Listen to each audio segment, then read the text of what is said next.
কেউ মৃত্যুবরণ করেনি বলে মোচলাকা নিয়ে আমাকে 164 করিয়েছে। 7 বার জেল খেটেছি, লাগাতার 32 মাস রিমান্ড দিয়েছে। নির্যাতনের আর কোনো শেষ ছিল না। আমরা বলবো আলহামদুলিল্লাহ, জুলাই আগস্টের বিপ্লবের মাধ্যমে বাংলাদেশ দ্বিতীয়বার স্বাধীনতা অর্জন করেছে।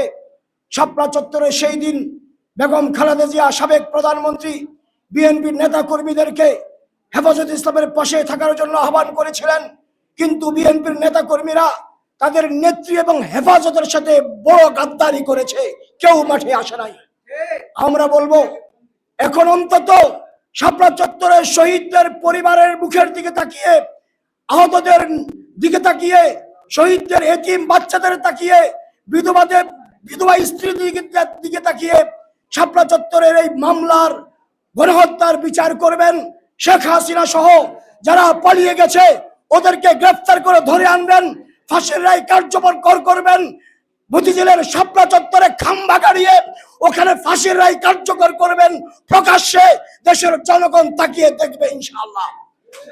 যদি সেটাও না করতে